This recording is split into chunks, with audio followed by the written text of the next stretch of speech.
दिया। हाँ बोलिए।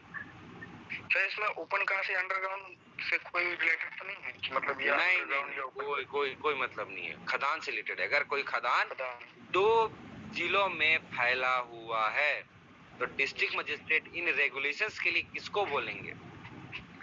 जिम्मेदार तो दोनों होंगे, पर किसको सारा जो रेगुलेशंस के अधीन जो भी हमको प्रोटोकॉल फॉलो करना है, जो भी नियम कानून फॉलो करना है, तो कौन सा डिस्ट्रिक्ट मजिस्ट्रेट का बात हमको मानना है या कौन सा डिस्ट्रिक्ट मजिस्ट्रेट को सारा नोटिस वगैरह सारा चीज हमको भेजना है, वो सेंट्रल गवर्नमेंट बता देंगे हमको कि देखिए अगर इस तरह का केस है तो ये वाला डिस्ट्रिक्ट मजिस्ट्रेट को हम ऑथोराइज कर रहे हैं कि अब यही आपके डिस्ट्रिक्ट मजिस्ट्रेट होंगे रेगुलेशंस के लिए या एक्ट के लिए या रूल्स के लिए। समझ में आ रहा है? Okay sir. आते हैं फेस की तरफ।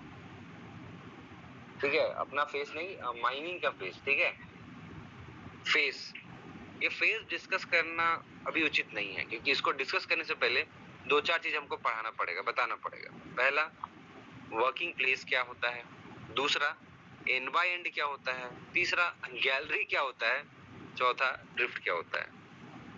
तो हमको 4 चीज बताना पड़ेगा। नंबर 1 क्या, वर्किंग प्लेस क्या है, एंड बाय एंड क्या है, गैलरी किसको बोलते हैं, ड्रिफ्ट क्या होता है। सबसे पहले जानते हैं working place. Out by and बता दो। हाँ, out by and, out by and बता देंगे, पे इन बाय एंड यहाँ पे बताया ना, इन बाय एंड ही बोलेंगे पहले, आउट बाय एंड बता देंगे आपको। सबसे पहले ग्राउंड में एलवीसी क्या होता है सर? हाँ, एलवीसी अंडरग्राउंड में last ventilation connection, last ventilation connection, last ventilation connection. कोई आपको डिस्ट्रिक्ट में बहुत सारा पिलर्स बना होगा ना, तो सबसे लास्ट वाला जो फेस होगा ना, सबसे लास्ट वाला फेस, उसका जो जंक्शन होता है ना, उसको बोलते हैं लास्ट वेंटिलेशन कनेक्शन। बताएंगे सारा चीज आपको, डिस्ट्रिक्ट मतलब सारी चीज तो पढ़ना है ही है, धीरे धीरे सब कुछ समझ में आ जाएगा। बेसिक्स उसमें लगता है कि बहुत कुछ जाने पर धीरे धीरे जैसे आप पढ़ेंगे आपको खुद ऐसा एहसास होगा कि आपको धीरे धीरे काफी कुछ समझ में आने लगा है। कि आप कॉलेज में आपका 60% आया हो चाहे 0% है, यहाँ गारंटी हम आपको दे सकते हैं, ये कोर्स लेने के बाद आप में बहुत सारा चेंजेस आ सकता है, आ जाएगा, इसका कंफर्मेशन हम आपको तरफ में दे सकते हैं। सबसे पहले जान लेते हैं वर्किंग प्लेस क्या होता है। बताया था ना अभी जस्ट कि वर्किंग प्लेस भी जानना चाहिए। बोला गया है कि खदान का ऐसा कोई भी भाग जहां किसी व्यक्ति को जाने का लॉफुल एक्सेस है, मतलब कानूनी अधिकार है। खदान में ऐसी कोई भी जगह जहां किसी व्यक्ति को जाने का कानूनी अधिकार है, तो लगभग तो सभी जगह जा ही पाते हैं। कौन सा जगह नहीं जाना है ये इंपॉर्टेंट है। तो वर्किंग प्लेस कौन नहीं होगा, गोफ नहीं होगा। गोफ में किसी व्यक्ति को जाने का अधिकार है क्या, नहीं है। फेंसिंग के पार, कहीं कोई रास्ता में फेंसिंग लगा है तो फेंसिंग को पार करने का भी किसी आदमी को लॉफुल एक्सेस नहीं है। ओल्ड वर्किंग में किसी भी व्यक्ति को जाने का लॉफुल एक्सेस नहीं है। समझ में आ रहा है? ये है वर्किंग प्लेस। दूसरा चीज हम आपको क्या बताए थे, इन बाय और आउट बाय ना, इन बाय और आउट बाय। देखिए 2 वर्ड से बना है, इन और आउट। सिंपल सा चीज है, इन और आउट। कोई भी चीज हो, कोई पॉइंट ले लें, अगर हम बोले इन का मतलब क्या होता है, अंदर, तो अंदर की तरफ जाएं। अगर बोलेगा आउट, आउट का मतलब बाहर, तो बाहर की तरफ जाएं। एंड का मतलब क्या हुआ, तीरा, जहाँ खत्म होता हो।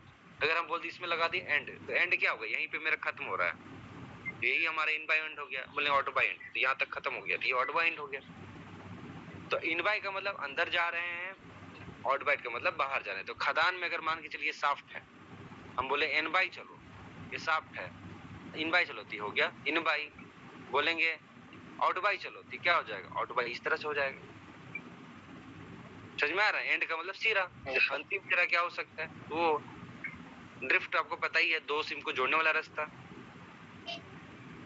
कहा गया फेस में हम लोग डिस्कस कर रहे थे ना, A B C D E F, यहाँ पे आ जाइए फेस।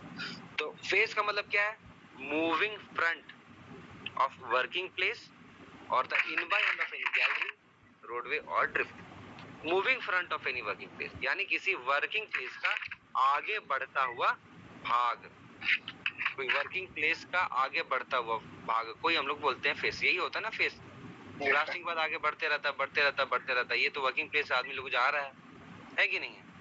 इसी को बोल रहे हैं क्या, फेस। ये दूसरा इसका डेफिनेशन क्या है, in by end of any gallery. Gallery का मतलब क्या होता है, कोयला सीम में बनाया गया कोई रास्ता, पत्थर में बनाया गया रास्ता को गैलरी नहीं बोलते हैं। कोयला सीम में बनाया गया रास्ता का एंड बाय एंड। तो कोई गैलरी है, लंबा सा बना दिए हैं, ठीक है, ये अपना शाफ्ट है, ठीक है, ये पूरा गैलरी है, कोयला सीम में बना दिए हैं।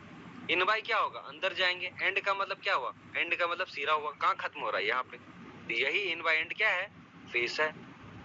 सिमिलरली कोई रास्ता भी होगा, कोई दूसरा रास्ता, गैलरी नहीं, कोई पत्थर में बनाया गया रास्ता, उसका भी इन बाय एंड क्या होगा, फेस ही होगा। कोई ड्रिफ्ट है, दो सिम को जोड़ने वाला रास्ता बना रहे हैं हम लोग,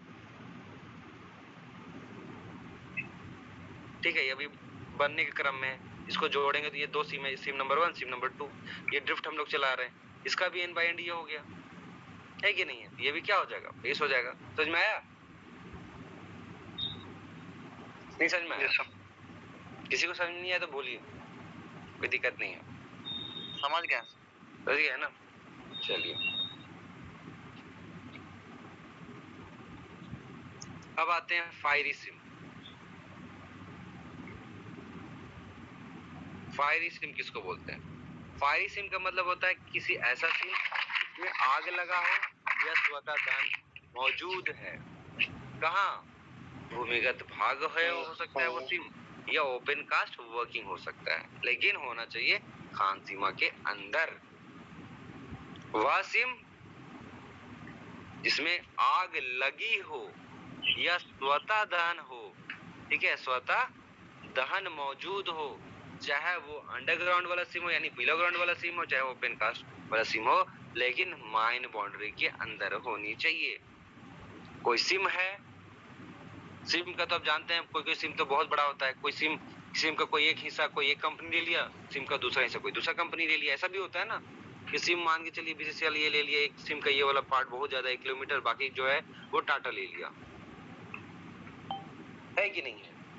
अब सिम तो एक ही है, लेकिन इसका माइन बाउंड्री तय हो गया कि इसका यहाँ तक है माइन बाउंड्री, इसके बाद वो टाटा वाला हो जाता है।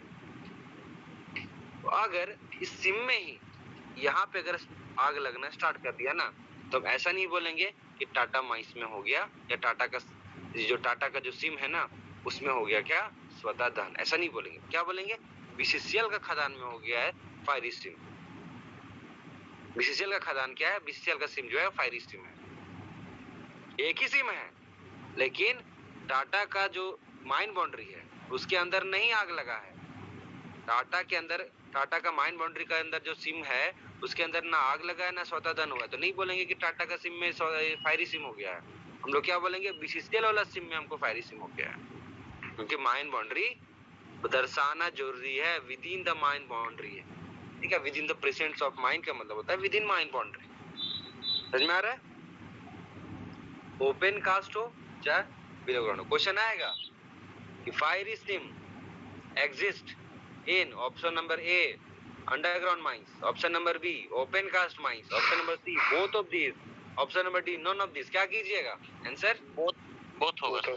Both of this. समझ में आ रहा है ना, इस तरह से क्वेश्चन आता है।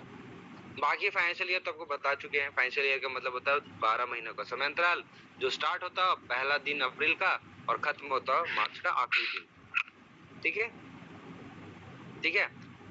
Of the successive year, successive year का मतलब क्या हुआ, अप्रैल तो अब मान के चलिए इस साल का अगर वित्तीय वर्ष की बात करते हैं तो अप्रैल हमारा 1 अप्रैल कितना हो गया 2022, अगले साल का ही ना हमको मार्च लेना, इस साल को लेना नहीं है, तो ये क्या होगा 31 मार्च 2023। तो यही हमारा क्या हो जाएगा वित्तीय वर्ष यानी फाइनेंशियल ईयर। समझ में आ गया, yes sir. Flame proof apparatus नहीं बताया गया इसमें, सीआर 2010 में बताया गया, उसमें ही बता देंगे, पर यहाँ पे हम बस और बोल दे रहे हैं फ्लेम प्रूफ उपकरण का मतलब होता है ऐसा